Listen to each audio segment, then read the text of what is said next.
भारतीय संस्कृती याचा अर्थ काय आहे? भारतीय या शब्दाचा अर्थ आहे भारताचा किंवा भारताची, आणि संस्कृती, संस्कृती म्हणजे चालीरीती, बोलचाल, शिष्टाचार, अनुशासन, परंपरा, हे ज्या पूर्वापार चालत आलेल्या गोष्टी आहेत या सर्वांचा समावेश या संस्कृतीमध्ये होत असतो.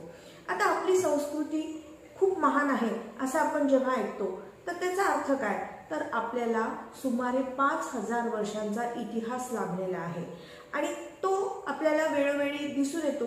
कोणत्या माध्यमातून? तर हे जे गड किल्ले आहेत, आपली मंदिरं आहेत, कोरीव काम आहे, शिलालेख आहेत, त्यातून लिहिलेलं काही साहित्य आहे, भगवद्गीता, महाभारत, रामायण, तुकारामाच्या गाथा, अभंग, ज्ञानेश्वरी यासारख्या आपल्या धर्मग्रंथांमधून जे आपल्याला त्याचं दर्शन होतं, त्यामुळे आपल्याला त्या काळच्या समृद्ध भारताचं आपल्याला दर्शन